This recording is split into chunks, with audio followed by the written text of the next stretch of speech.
a ferida é muito feia, a gente observa, uma ferida, uma lesão de pele, em que ela está se encontra infectada, e aí a gente observa que nessa ferida existe a presença de uma secreção amarelada, que ela é chamada de pus. O nome certo dessa secreção purulenta é um exudato.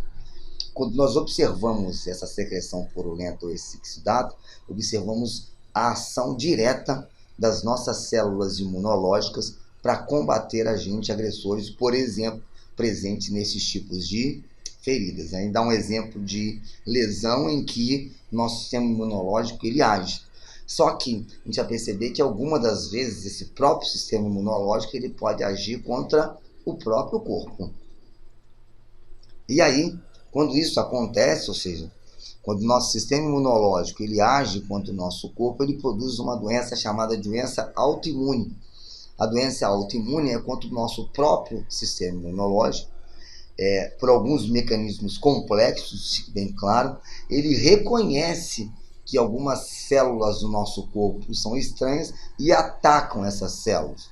Eu deixo alguns exemplos de doenças autoimunes, como lúpus eritematoso sistêmico, artrite reumatoide, o próprio vitiligo. Então, são doenças em que o nosso próprio sistema imunológico ele destrói algumas células do corpo.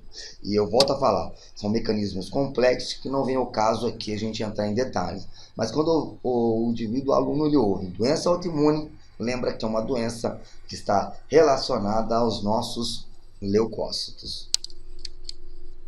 E o terceiro tipo de célula, né, alguns consideram como fragmentos celulares, que são as plaquetas. As plaquetas também são chamadas de trombócitos, ou seja, também são células produzidas lá na medula óssea vermelha e participam principalmente no processo de coagulação de sangue, impedindo a presença de focos hemorrágicos.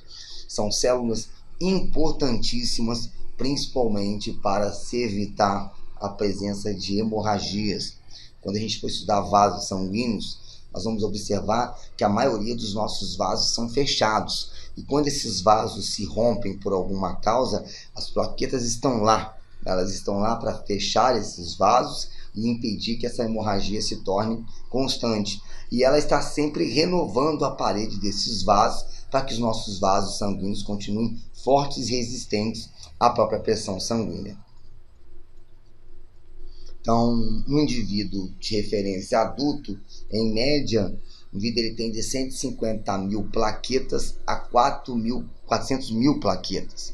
Então, em algumas situações, essas plaquetas podem cair de forma importante em algumas doenças. E quando isso acontece, a possibilidade de se desenvolver focos de hemorragia, ela se torna importante. Então, temos que observar isso. Eu vou colocar no próximo slide uma doença que é uma doença hoje que afeta de grande parte a população do nosso país, é uma doença muito comum hoje, e que o vírus produzido por essa doença ataca diretamente as plaquetas. Aí, ela,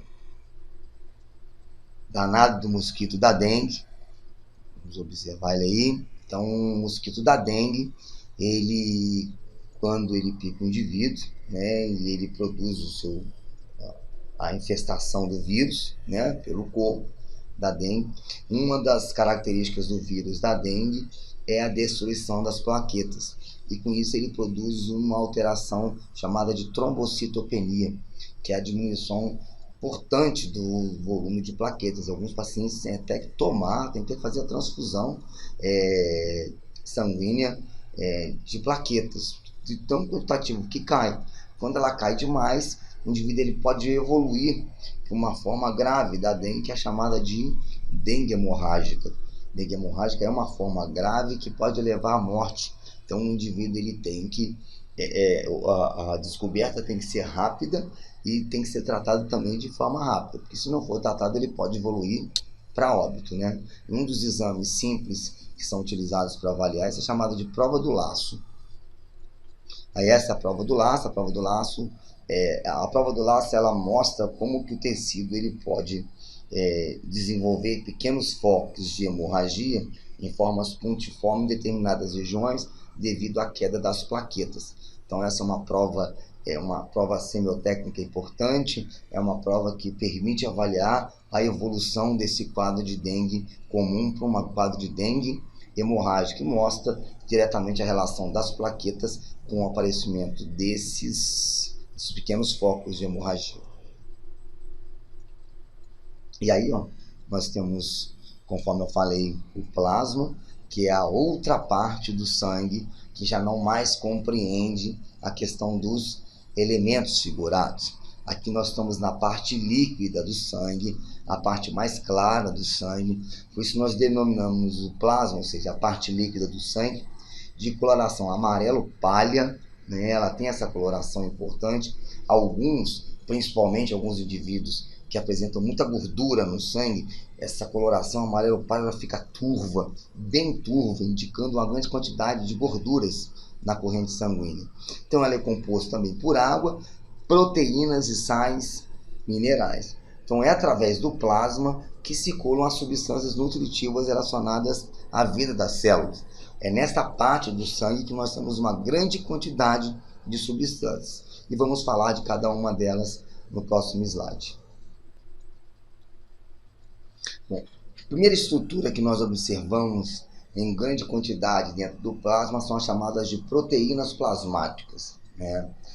7 a 9% do nosso plasma, ele apresenta essas proteínas. E essas proteínas, elas, vamos observar o slide ao lado, elas são proteínas fundamentais para o processo, para a manutenção da homeostasia corporal. Essas proteínas, elas realizam transporte, são importantes na defesa, são proteínas que realizam catálise de algumas substâncias, importantes para o movimento, são proteínas de regulação. Então, cabe aqui falar sobre elas, as três principais, lógico, de uma maneira bem mais simples, mas quando falamos de plasma, não podemos deixar de falar sobre as proteínas plasmáticas. A primeira delas é a chamada de albumina, né? A albumina é uma proteína importante porque ela trabalha no controle osmótico, controle osmótico, isso é visto lá na parte, quando estudamos célula, transporte de ácidos graxos, ou seja, transporte de gordura, e no transporte de alguns hormônios. Então, a albumina, conforme o quadro do lado aí, ela tem uma série de efeitos importantes dentro da nossa corrente sanguínea, mas as principais foram as que eu listei aqui agora. Então, é uma proteína importante, uma proteína que nós observamos muito no alimento, como o ovo. No ovo nós temos muita albumina. Então, o nosso corpo precisa dessas proteínas, porque ela tem esses papéis importantes dentro do nosso plasma. A segunda é a chamada de fibrinogênio, ou seja, é uma proteína importante que impede a coagulação sanguínea, né? Ela impede que o nosso sangue coagule, e é uma proteína que também está ligada às plaquetas, né? Quando nós vamos fazer uma cirurgia, nós temos que fazer a avaliação dessas substâncias que impedem o tempo de coagulação sanguínea. Então, o fibrinogênio também é uma proteína plasmática importante, específica para o processo de coagulação sanguínea. E o terceiro são as chamadas de globulinas. Nós temos uma série de globulinas dentro do sangue. Quando eu falei lá da hemoglobina, né, é um exemplo disso, né, uma globulina. Então nós temos vários tipos de globulinas, e as mais importantes são as imunoglobulinas, né? As imunoglobulinas, na realidade, são os mais importantes marcadores proteicos que nós temos. Como o texto diz, né, participa diretamente da defesa, composição dos anticorpos, além de transporte de algumas substâncias. Então, quando falamos de anticorpos, não deixamos de lembrar das globulinas, que são também proteínas presentes dentro do plasma. E, tirando as proteínas plasmáticas, nós temos o restante que complementa o nosso plasma. Então, conforme eu já falei, 90% dele correspondendo formado por água, né? E associado a essa água, nós temos uma série de enzimas, os hormônios endócrinos, né? Os hormônios endócrinos, eles precisam de sair de um ponto para outro, então eles utilizam o plasma para fazer esse deslocamento. Os gases sanguíneos, oxigênio, gás carbônico, também uma parte deles estão escondidos no plasma, além de glicose, proteínas, aminoácidos, sais minerais e vitaminas. Então, todas as substâncias, elas estão presentes dentro do plasma. Não posso deixar de falar que nós temos essas substâncias como substâncias orgânicas e também substâncias inorgânicas. Elas estão, todas elas, infundidas dentro do nosso plasma. Então, o plasma, ele na realidade, ele possui uma grande quantidade de substâncias no seu interior. Por isso que lá no começo, quando falamos sobre plasma, é o líquido importante que nutre as nossas células, porque ele apresenta substâncias de fundamental importância para a nutrição celular.